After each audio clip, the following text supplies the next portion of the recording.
You are listening to Radio Maria Canada. We now present the Health Hub, hosted by Kathy Biasi. Welcome to the Health Hub on Radio Maria Canada, exploring cutting-edge health and wellness information and therapies, helping you to take your health to the next level. My name is Kathy Biasi, and I am an holistic nutritionist and a cancer coach. This week on the Health Hub, we are talking about supporting fascial health with our guest, Deanna Hansen.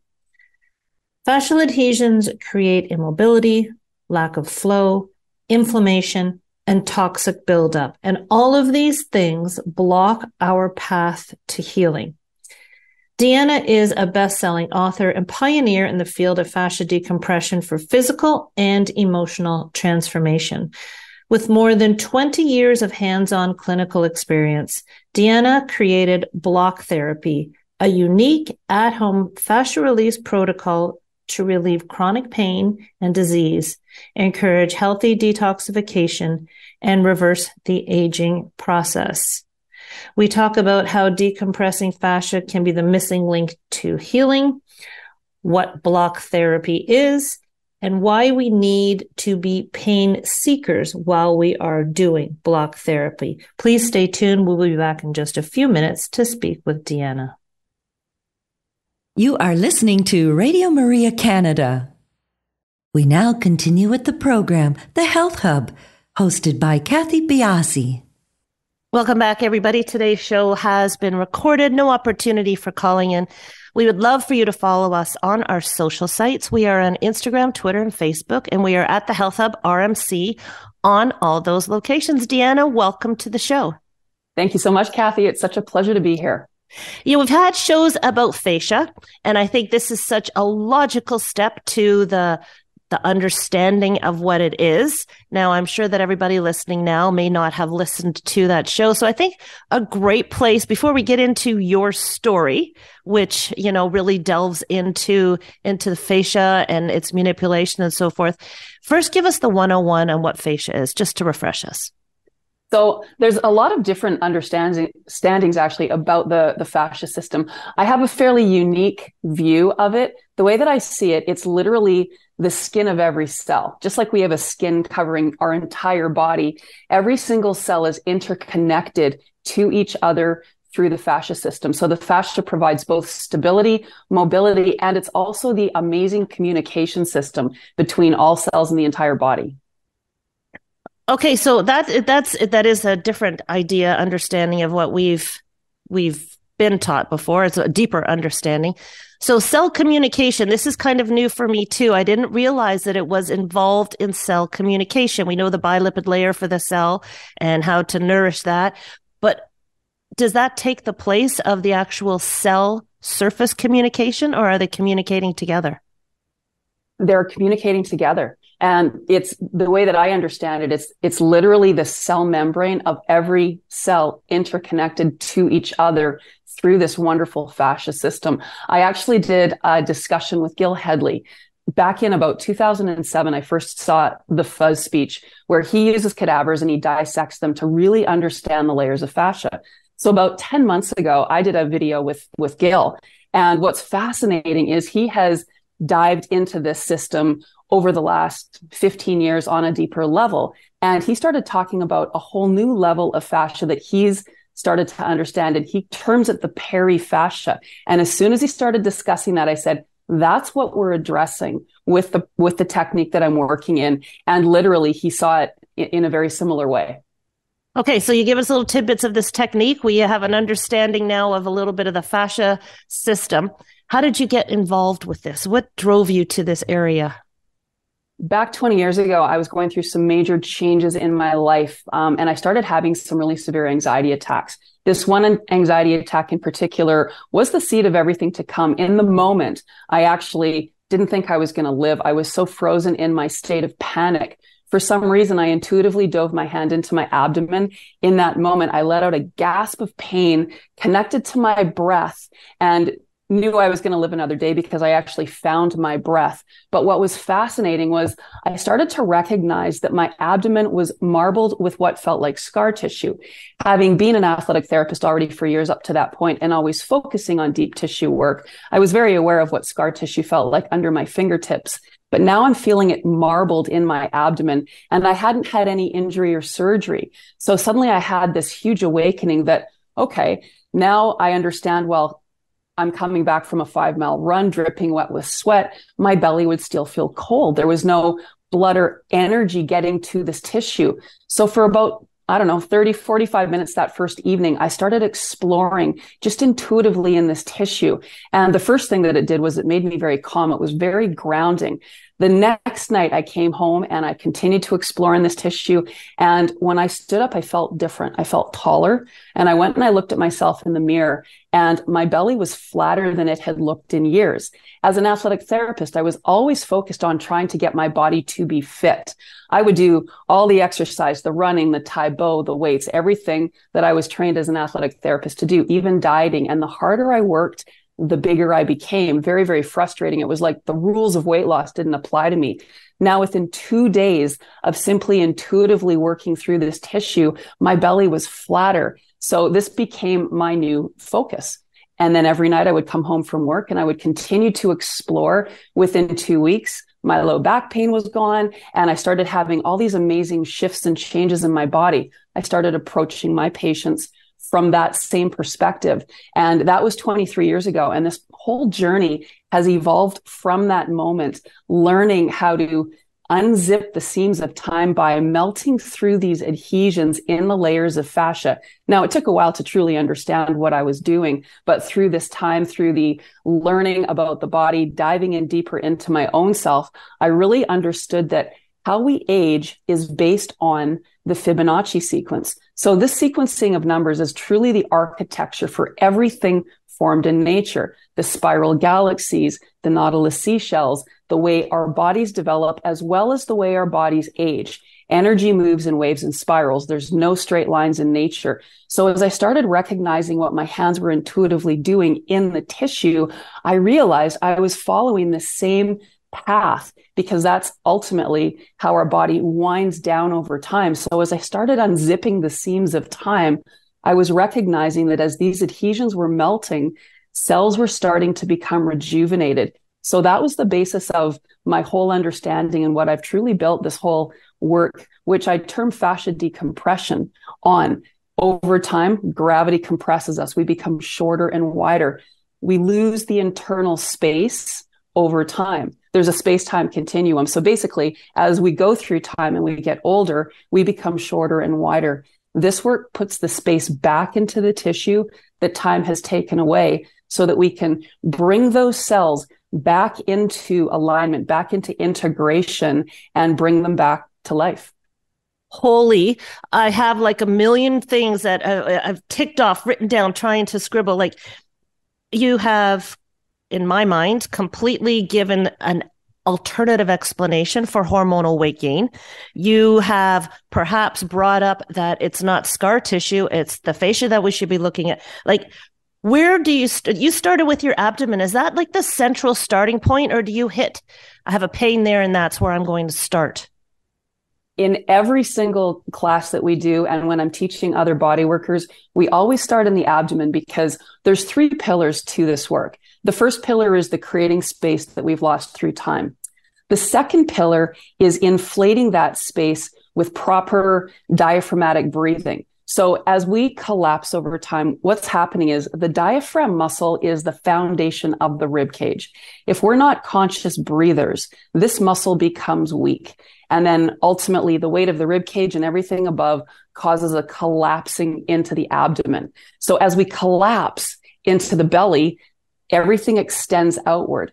So as we get older, we think it's harder to lose weight, especially in that area. But really what it is it's a weak diaphragm causing compression and ballooning, and then resultant toxification, because as we fall into that internal space and the organs are becoming displaced and not heated properly because we're essentially freezing that area, then we have this frozen tissue. So by learning how to activate the diaphragm properly, how to release the holding pattern that we're currently in, and this is just a side note, fascia will grip and adhere to bone with the force of up to 2,000 pounds per square inch. So when somebody says, sit up straight, and you've been sitting slumped over in front of a computer for decades, you are literally magnetically sealed in that negative alignment. So what this work does is it releases those adhesions, locking us out of alignment so that we can gain access to this incredibly powerful muscle, the diaphragm.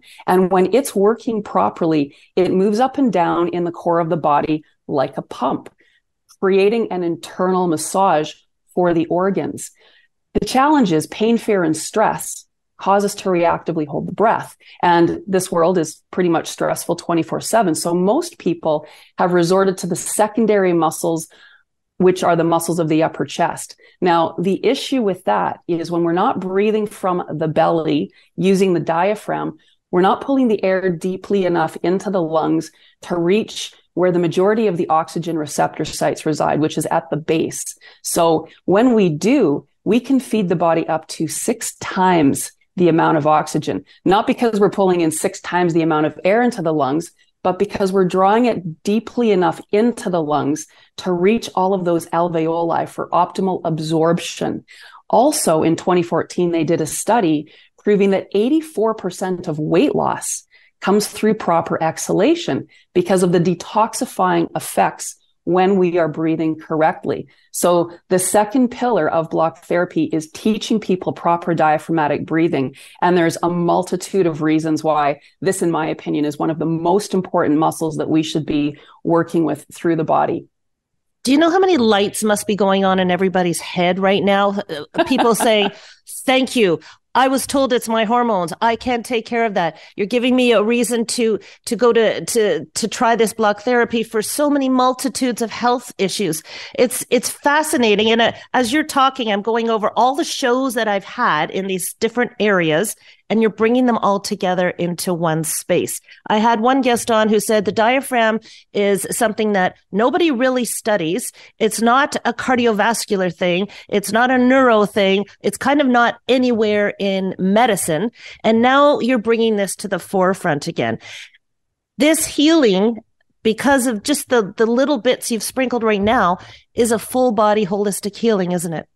Yes, absolutely it is. And we have an amazing community of people that have everything from Parkinson's to issues with their size and shape to issues with menopause, MS, chronic pain, you name it. And really, when it comes down to the fascia, because again, it interconnects every single cell, nerve fibers, blood vessel fibers, muscle, absolutely everything is innervated by this tissue. So when we understand how to provide the best benefit to supporting it, then we age in a completely different way than how we've been accustomed to aging. Is this the key to longevity? Yes. Very simply, yes. So working with the fascia is, I know you say fascia, I say fascia, everyone has a different way of saying it, but this should be enlightening to people. And we don't have a lot of therapists that do this, do we? It's still really a not well-known or studied and executed area of healthcare, is it? It's relatively new. I went to the world's first fascia conference in 2007 very excitedly because I knew I had so much to share. And when I was there, what was interesting was the medical community was running this information seminar, and they were using cadavers to learn all about the fascia.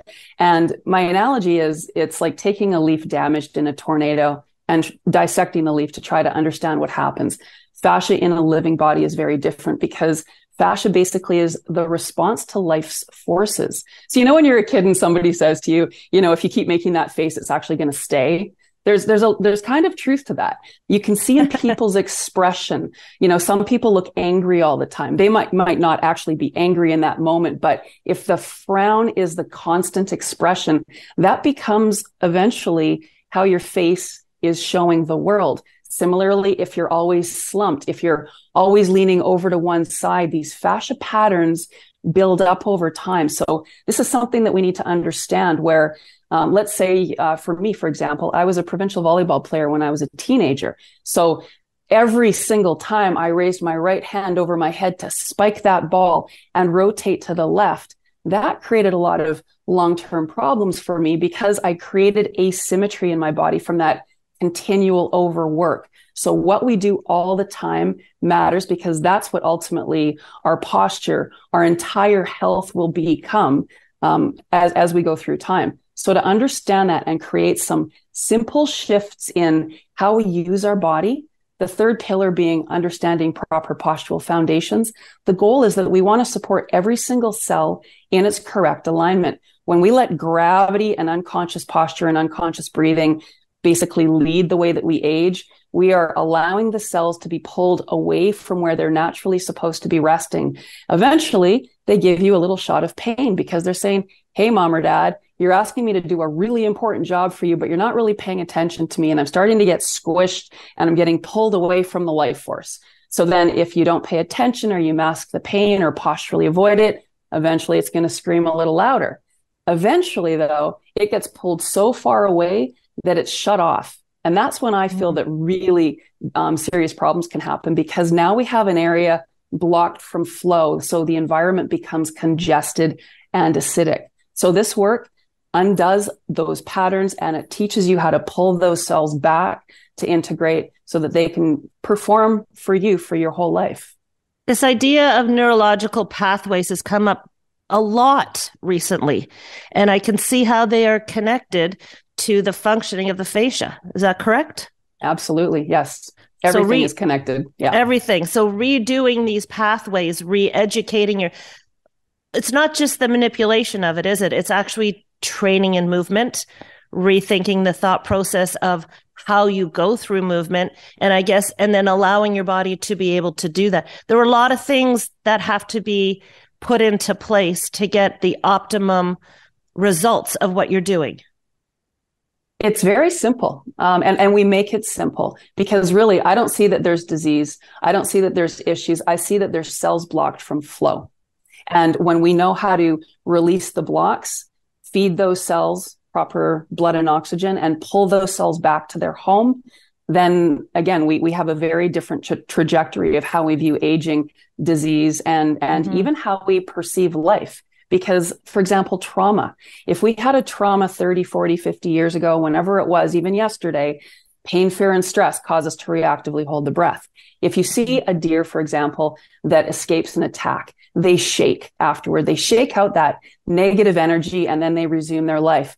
We as humans, we tend to hold it and freeze. So now, because the diaphragm muscle is the most important muscle to direct oxygen to all of the cells. So if we're compressed, we're built to survive, but we need to be conscious to thrive. So we're still going to be breathing, but again, it's going to be through those upper chest muscles. So now we're decreasing the amount of oxygen absorption significantly, as well as our bodies become toxic. So now we are breathing from this frozen pattern and we go forward in life. So now that trauma is locked in. It's locked in through those layers. Energy becomes locked. Debris becomes locked. It's all connected. So when we start working through this, then we get to those layers where we locked that trauma in, we expel it, and it's non-judgmental. So it's this beautiful, gentle process where as we continue to dive deeper through the layers, we pull the older stuff to the surface so that we can face it and exhale it out of the body. And the key is teaching people how to love pain.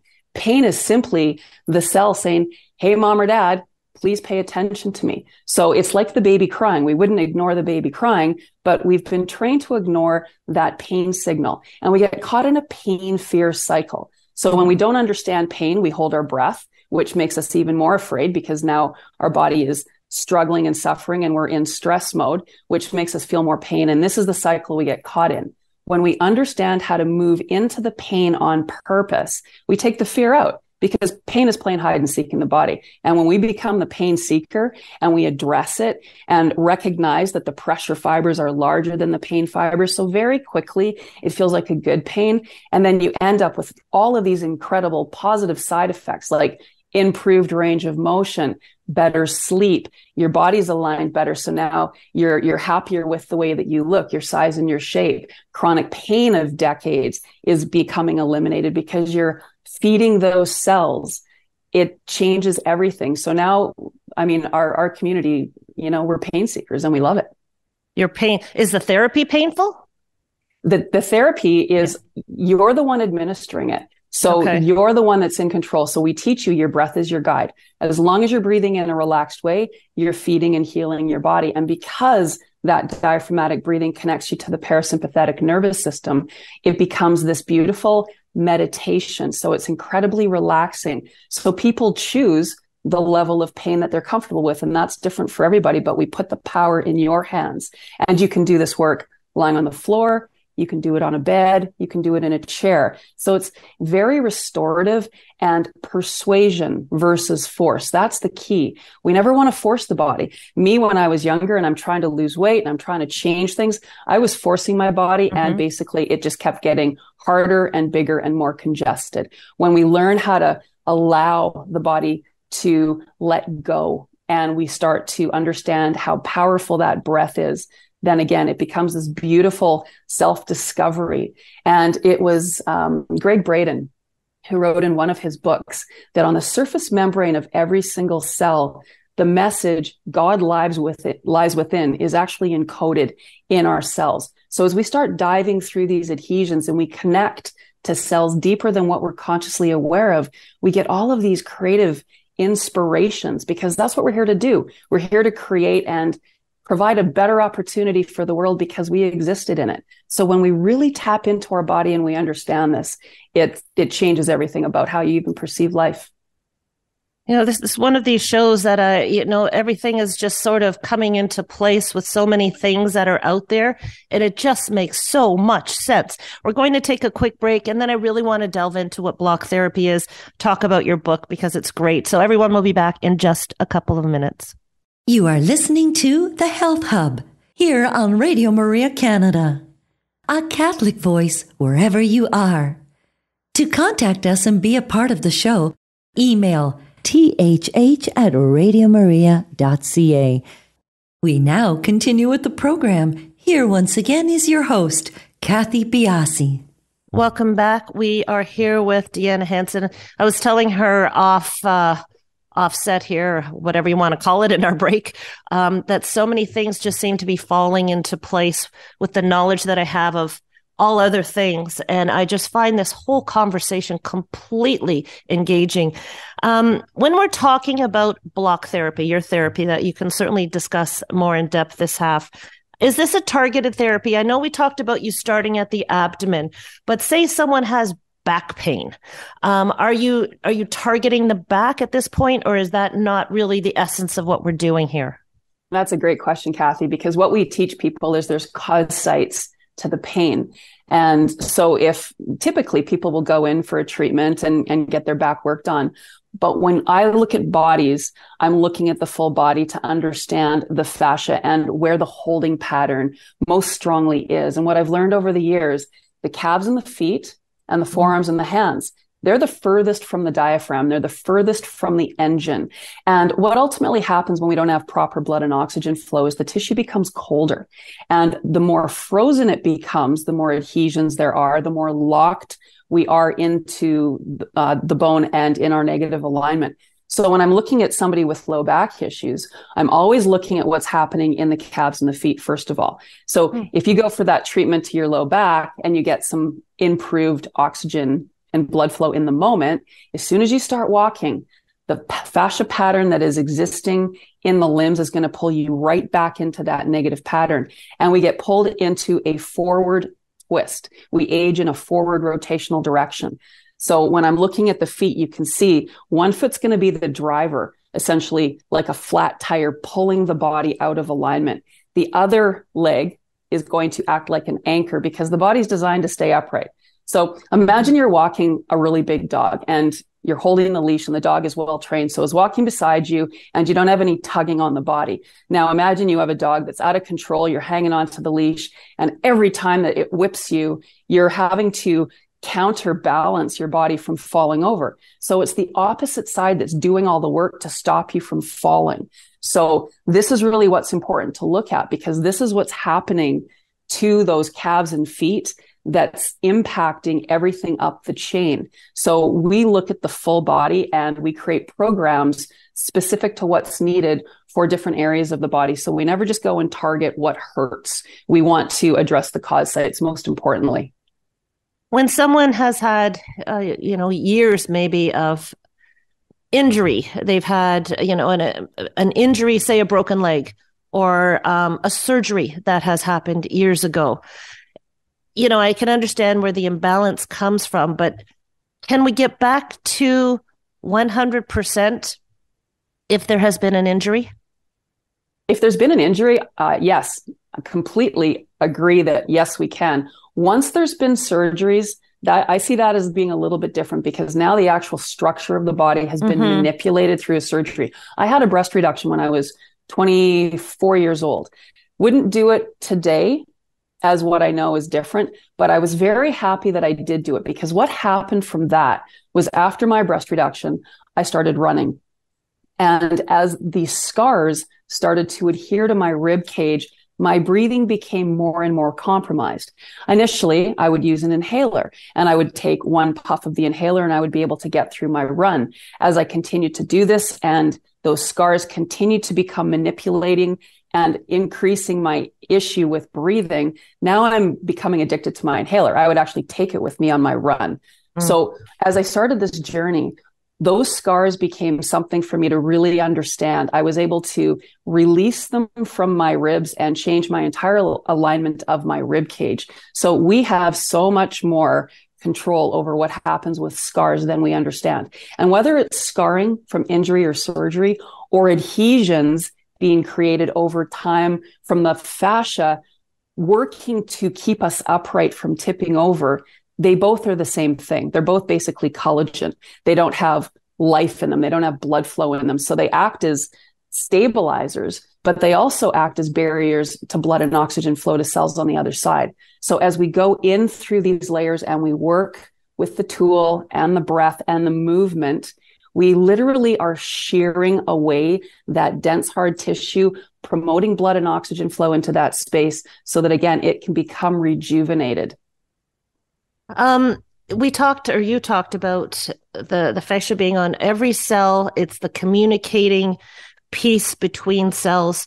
Are we, in essence, talking about increasing in a positive way our overall energy system?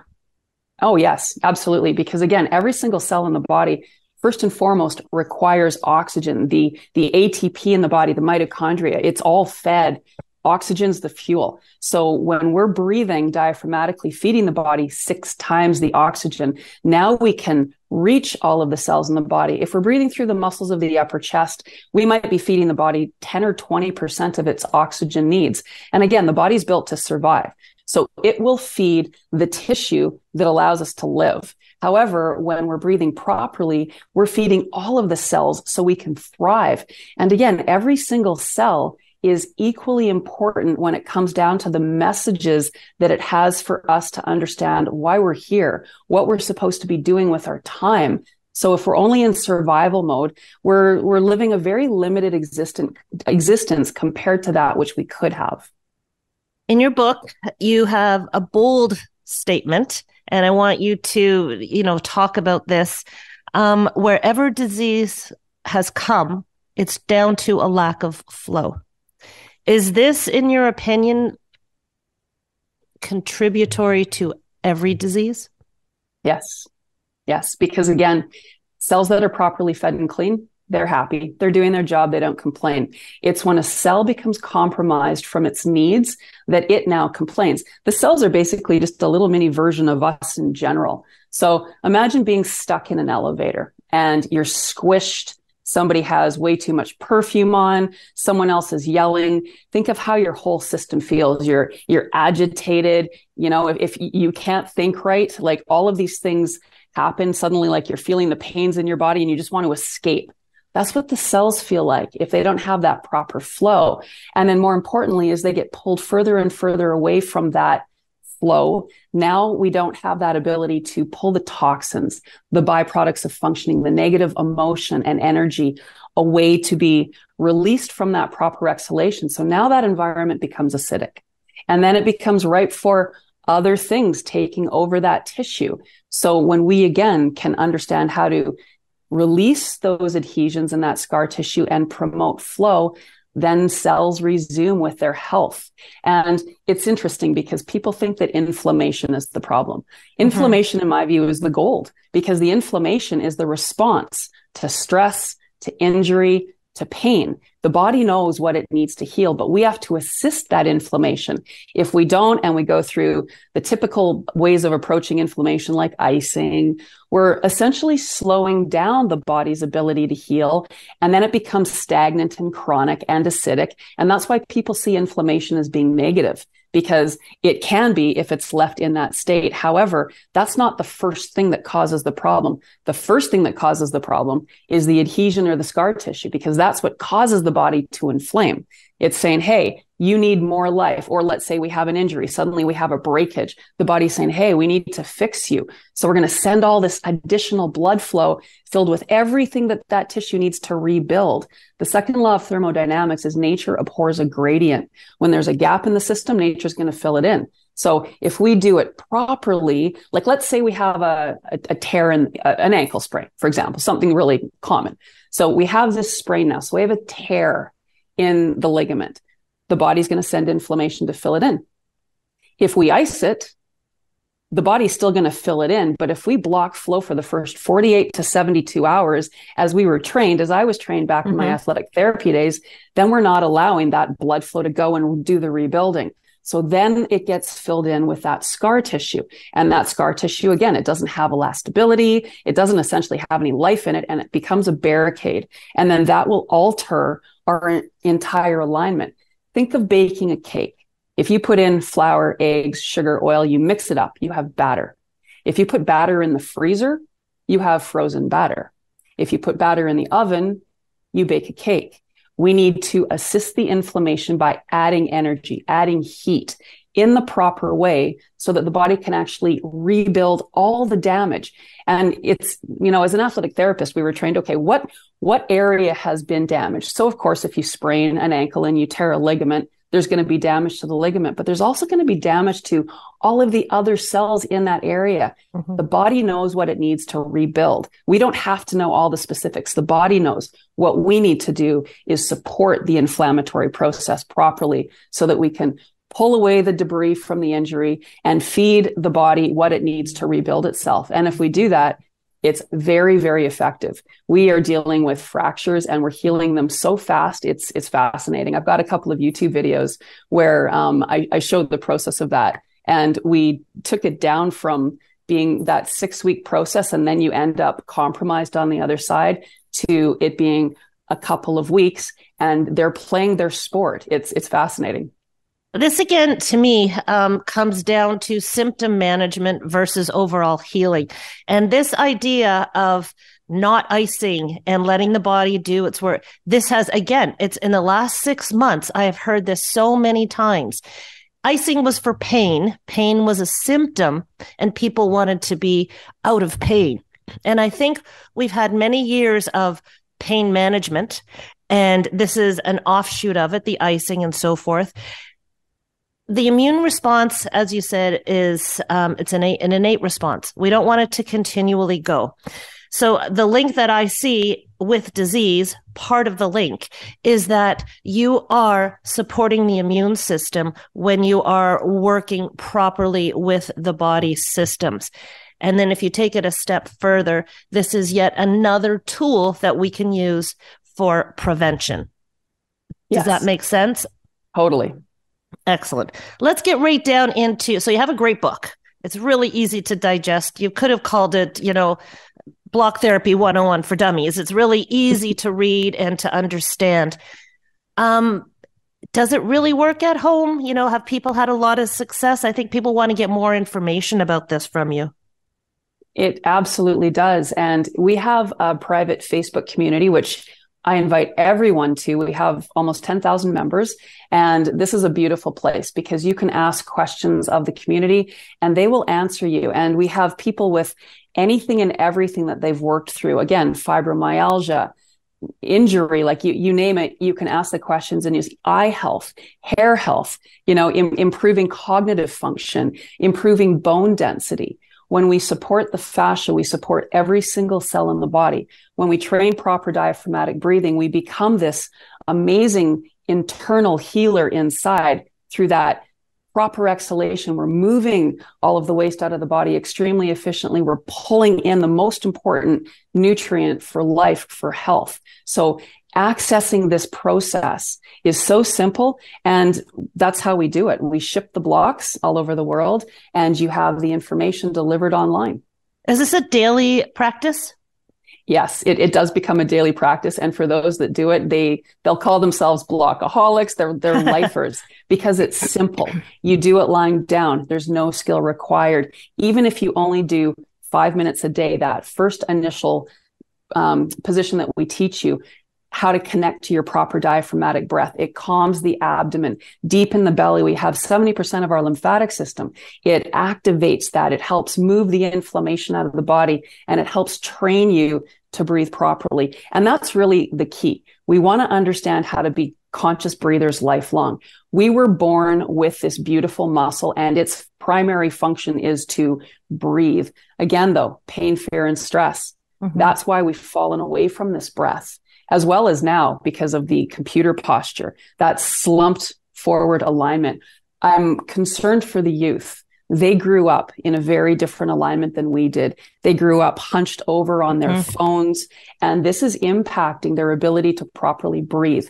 Most of us, we start breathing from the belly as a baby, and over time, we turn into unconscious breathers. I see kids today breathing incorrectly from a much younger age, even babies, because they're coming out of a stressed mother, and the baby basically comes out into the world with the mother's breath and then goes forward from there. So they're not developing the same way we are. And I'm seeing a real issue with the kids today with things like scoliosis, of course, all of the mental health issues, but their postures are dramatically different than ours were when we were young. And I'm very, very passionate about getting this to the youth, because this will change the game for them and allow them to age in a healthier way. How realistic is it to try and get kids, though, to sit on blocks and things? I mean, we all know this is, I'm so with you on so many of these fronts. It's just so hard to reach these kids because they're still feeling okay. They don't see what's coming down the pike. So, is this, if you introduce this to younger people, even to moms, what about pregnant moms? Is this something that they can do? Absolutely. There's a few different positions that we don't recommend if you're pregnant, basically any of them directly in the abdomen, but everywhere else in the body, yes, absolutely, you can. We do have kids doing this. I've actually created a kids program. In fact, one of my favorite testimonials is this young boy, Zenon. Started with me when he was 6 years old. He had scoliosis. He picked up a bow and arrow and started playing with this and twisted his body out of alignment. And now at the age of, I think he's 8 now, he is this little machine, like and he blocks every day, and he's integrated these understandings in his body. So are we going to reach everybody? Absolutely not. But kids Good follow. Like they'll follow the parent, and animals do too. I actually have a pet program coming out very soon because fascia in people, fascia in animals, and we can treat our pets in a very similar way as we treat our own bodies to allow them to be the healthiest versions of themselves. It's people like you that take the, esoteric and make it so logical. And it's just amazing. Like, so many things are going off where I could apply block therapy to people that I were. It's amazing. I feel very blessed to have spoken to you and you coming into our show. Where can people reach you? Are you doing private classes with people? Is everything online? How does it work? Well, I have a university program, so I have a number of teachers all over the world that are teaching this. So I don't personally teach individual classes anymore. I'm more about creating and being connected to my community. So people can reach me through blocktherapy.com. I have, and what's lovely, I have a sampler program for $9, where we teach you using a rolled up towel. So you can get a feeling for this to see if this works for you, if it resonates for you. And then you can join in the starter program where you use the blocks. And again, we just ship them to you and all of the information is delivered online. That's wonderful. So go right to blocktherapy.com and you can find out everything else. Do you have any other social sites that people can tap into? Yes, we are on. I'm not a techie person, but we're okay. on all of them. Yeah, I've got a team, and we're on Facebook and all of them, Instagram. Well, don't you worry, Deanna. They will be on the show notes, and people will be able to follow you. I think it's wonderful what you're doing, and I really do appreciate you taking the time out to be on our show today. Thank you, Kathy. It's been an absolute pleasure talking with you. Thank you, everybody. We will talk to you next week on the Health Hub.